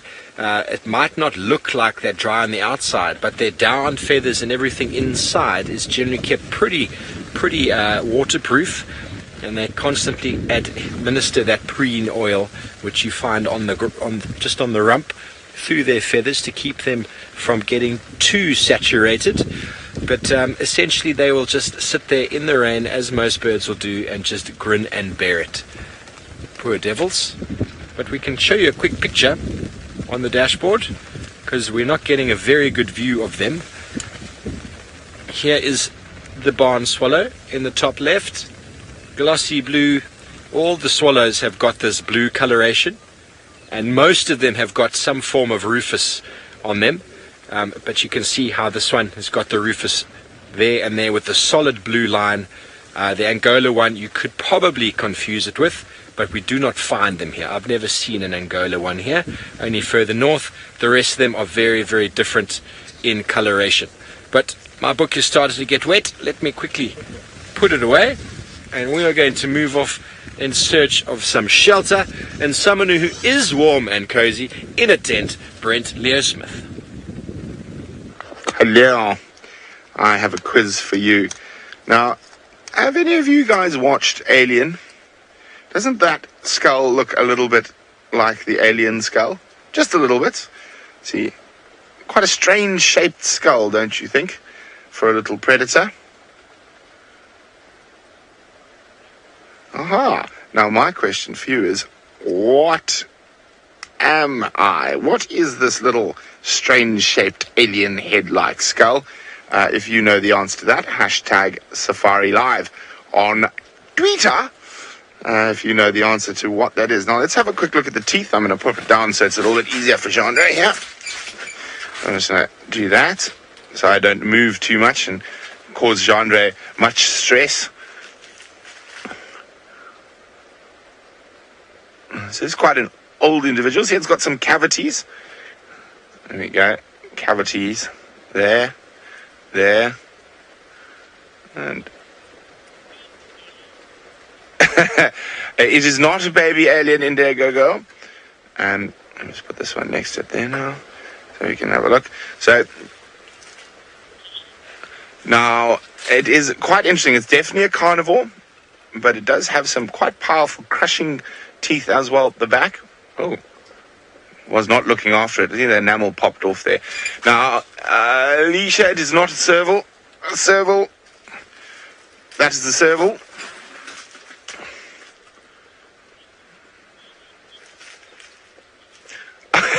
It is not a Tasmanian devil either, Matwell Company. It is an African animal. I don't think we have any exotic skulls in our collection just yet. Maybe we should get some.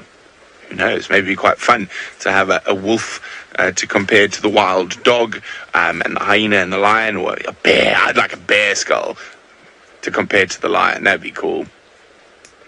Ah, Joy, you have got it, Joy. You are spot on. It is indeed the honey badger. Now, we've been seeing a few of them around at the moment. Tristan saw one on quarantine. I saw a pair on my way out to Nelspruit the other morning. So they are around, and well, you never know. On a windy, rainy day like this, they might be out on the hunt, especially if some termites aleds decide to start coming out. Now, of course, it would not be time in the tent unless we tried to see a bee or three. Now, let me just make sure I don't break. There we go. Okay, let's put them in the light. Now, the bees have been busy. Proper busy little bees, because they have created quite a palace at the entrance. Now, they're not... Okay, let's make sure I don't pull everything out. So, quite often, when we do this and we start playing around here, one or two bees pop out, but I'm just trying to get myself in the right spot. There's a little light, and the light sometimes attracts them. So let's have a look. See how... Oopsie. Kirsten went to Microscope as I started fiddling and made a mess of it. Okay, there we go. Maybe. Oh, sorry, Kirst. It slipped. There we go. And I can't see any coming out yet, but we'll keep checking. So a little bit of heat from the microscope light will sometimes bring the bees out. But it is amazing. So I just sit here and I look at this and I think, what does the inside look like? And of course we don't want to open it up. Well, firstly, it's very difficult to open it up. Secondly, you don't want to disturb their home. And I've looked like this, I've looked like that, and it's really in there. So I'm just going to have to keep on wondering what the honeycomb looks like in there. In the meantime, I'm going to sit with my giraffe skull, that is now a beehive, and send you back across to Steve on Chitwa.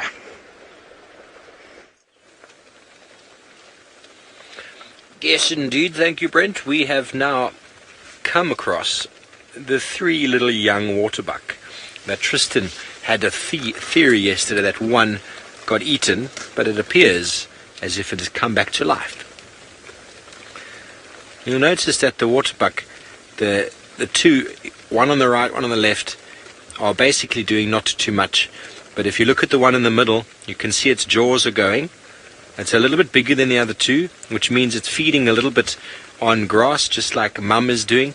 And so it is busy ruminating. The typical posture of a ruminating animal is sit down like that, cross-legged, and try and keep dry on the belly.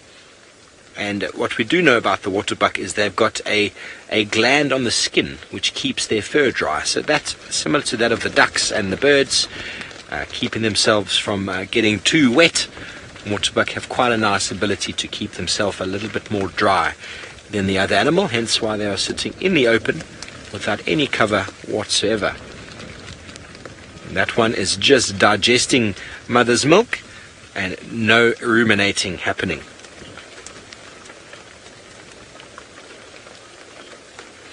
Sean, what animals in the bush smell nice? Well, waterbuck have got a very musty smell. I would not say it is a nice smell.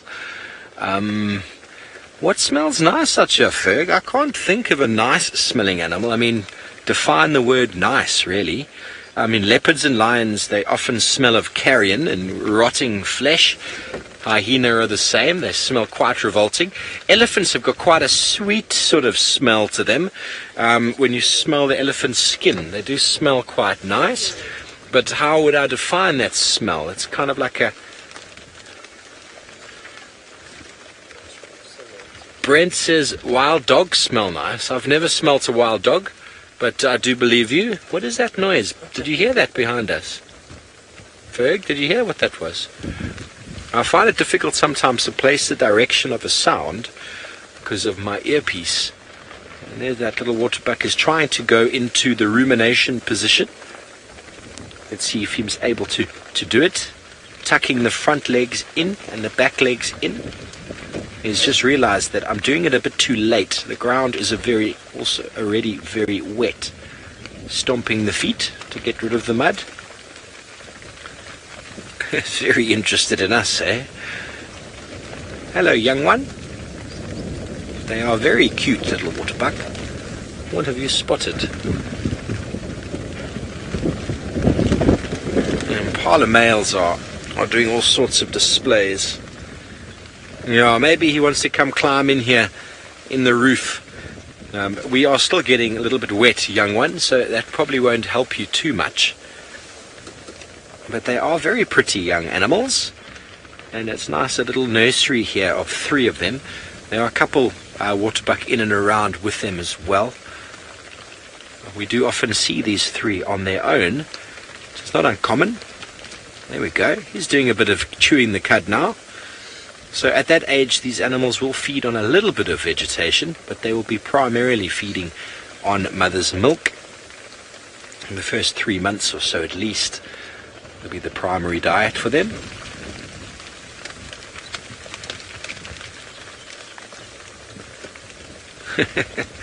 They're just ears and nose and lots of fur.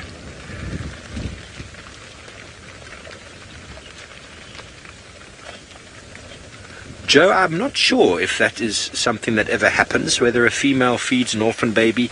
I've never seen it, but I wouldn't know if it was in fact her youngster. I've often seen zebra try and suckle that they've lost their mother, and they get rejected. They get completely rejected. Maybe it is allowed in the population, but what we do know is that adults recognize their offspring, and offspring recognize their parents through smell. And I've never seen youngsters accepted suckling from adults that are not their parents, but I'm not sure. It is possible. I've never physically seen it myself. Marvelous. Well, there's a lot of animals on this side of Chitwa open area, so we're assuming the lions are not in the immediate vicinity. I'm having difficulty with my game drive radio this morning, so I'm not able to talk with the Chitwa guide. So we just thought we might come out and see what we can see in our ever ongoing search of the dams, showing you how the water levels are increasing. We're probably going to leave Chitwa in the next little while after Bumble and head up towards Buffelshoek Dam and see what it's looking up there. So let's go over to Brent Leo Smith and his shuka. Yes, I'm nice and toasty in my shuka. It's starting to rain quite hard. I'm quite happy not to be out there today. Jean and I were hoping that the rain might abate and we would be able to jump onto a vehicle and head out on foot onto quarantine, but unfortunately it seems to actually be getting harder. Now this is quite nice rain, because what's happened is it rained quite hard overnight, so we got quite a lot of good rain, and instead of what's been happening, it's been clearing at about this time in the morning. The clouds have dissipated and it's become a bakingly hot day. That has not happened today. So what's happening is that there's less evaporation. The ground is being able to soak up a lot more of the water, so it is very, very good rain. It's a soaking rain rather than big storm, big sun, and a lot of that moisture is then lost because it evaporates off and disappears back into the sky to come back as rain maybe somewhere else. But unfortunately, our bees decided they weren't playing along with us today. They did not want to come out, even when I put my torch there to heat it up a little bit. But that's what happens. We can't control the bees. Now, I've just been fiddling around here on the desk, and we've got a very nice feather to look at. Now, it looks to me like it's possibly an owl feather, or maybe, no, it's too big for a nightjar. Possibly an owl or nightjar, but I think it is an owl feather.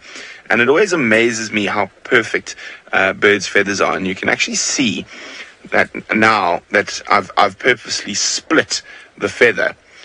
You can see there how the little tufts lock into each other, and that's why you see birds preening and moving their beak through their feathers. It's to try and ensure that the split like this doesn't happen, because that can affect their flight and stuff like that.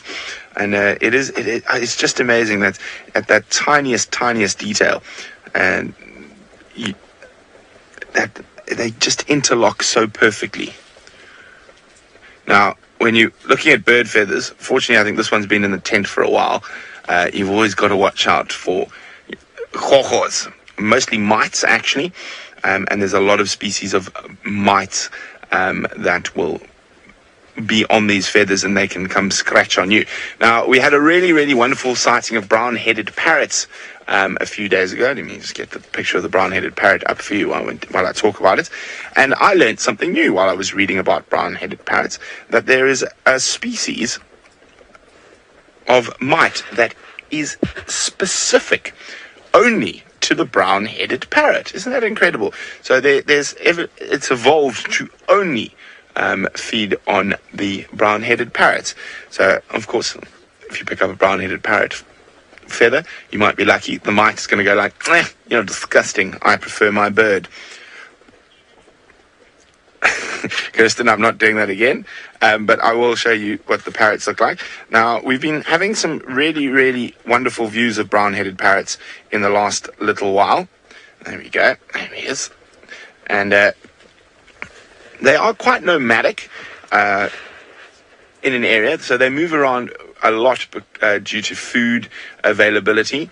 And at the moment, we've been seeing a lot. We've seen them feeding on quite a few different species of trees. Like most parrots, they've got a very varied diet. We saw them really going to town on mistletoe last week, and then eating that very sticky fruit. You could see it sticking on his beak and trying to clean it constantly.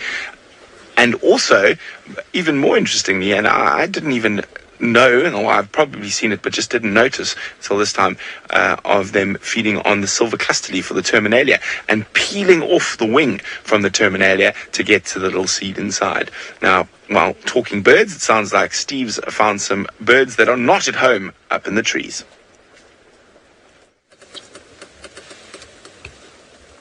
Not in a tree, moving around on the ground. The guinea fowl, the helmeted guinea fowl, you can see them walking along, plucking the seeds off of the grasses. Very important food source for a lot of animals out here. And you can see they're walking around in a little flock. All adults. You can tell by the blue on the face.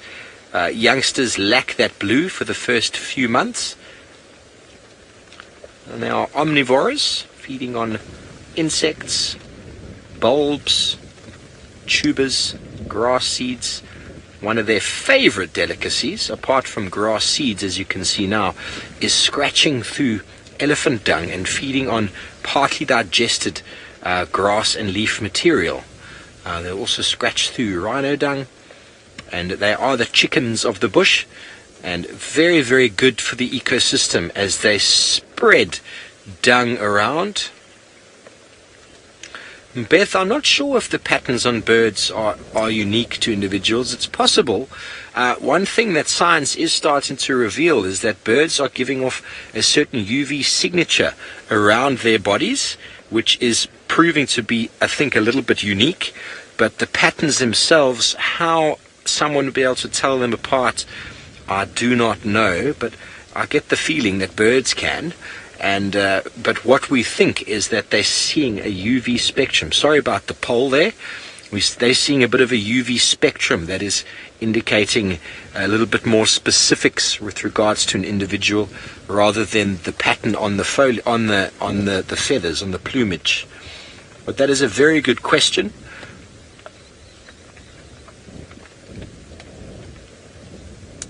They are quite enjoying moving around in the rain. They don't need their feathers right now for flying. They spend most of their time walking on the ground. And they're very, very good at running. A very nice snack for a leopard. Very free range, the helmeted guinea fowl. And there we go. Just like that, they disappear behind the little termite mound there. And we will continue on. Marvelous. We're having a very good birding morning as we started to move slowly away from Chitwa Dam. Not too much else going on here apart from thousands of Impala. And the males were doing a little bit of a display a moment ago, but nothing too exciting. So, looking at things in finer detail, let's go to Brent and his microscope. Now, at the moment now, I've got quite a few of these floating about. They're very useful. You can use them for pointing. You can use them for poking cameramen. You just got to be careful you don't poke yourself with them. Now, this is, of course, a porcupine quill.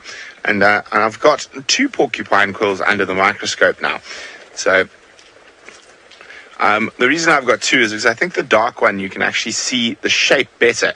So, it looks almost perfectly round when you look at it from a distance, but when you look at it under the microscope, you can actually, let me just try and move that one there a little bit. There we go, let's do that. The black one's better. Move it in. You can see it's actually got some angular sides to it. It's shaped very, very much like a spear tip, and quite a nasty spear tip, you can see. So designed to go in. Now, you can't, I was hoping, I think we need a microscope that's got more magnification, so you can't actually see, but on these little edges there are tiny, tiny little barbs that once it is inside something like a leopard or a lion, those tiny, tiny barbs make it very difficult for those predators to remove it. Of course, without the opposable thumb, anything's probably a bit difficult to remove. But there's a big misconception. Porcupines don't shoot their quills at all.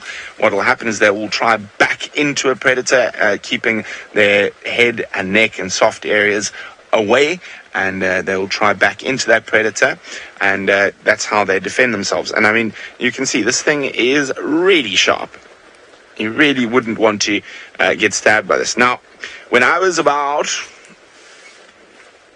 18, 19, somewhere around there, my dad and a friend of his organized a child swap, basically, before I dropped out of university, my first university holidays, I went to work at a place called Impala Island Lodge, and it's on an island in the Zambezi River, and it was mostly a fishing lodge, and the owner of that lodge's son went to work for my dad in Botswana in a safari lodge. I was obviously ecstatic, being the very keen fisherman that I am. Oof, it's getting quite nasty out there.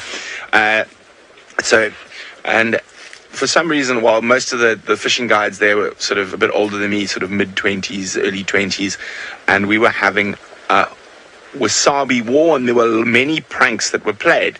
And so basically, if you left your fried egg or you weren't in the kitchen when it was being cooked, guys would go put a layer of wasabi underneath there. 4 o'clock in the morning, while you were prepping boats to go out for the day, people would put 2 teaspoons of wasabi in your tea or your coffee. So it got a bit childish, we won't lie, but we thought we were very funny at the time.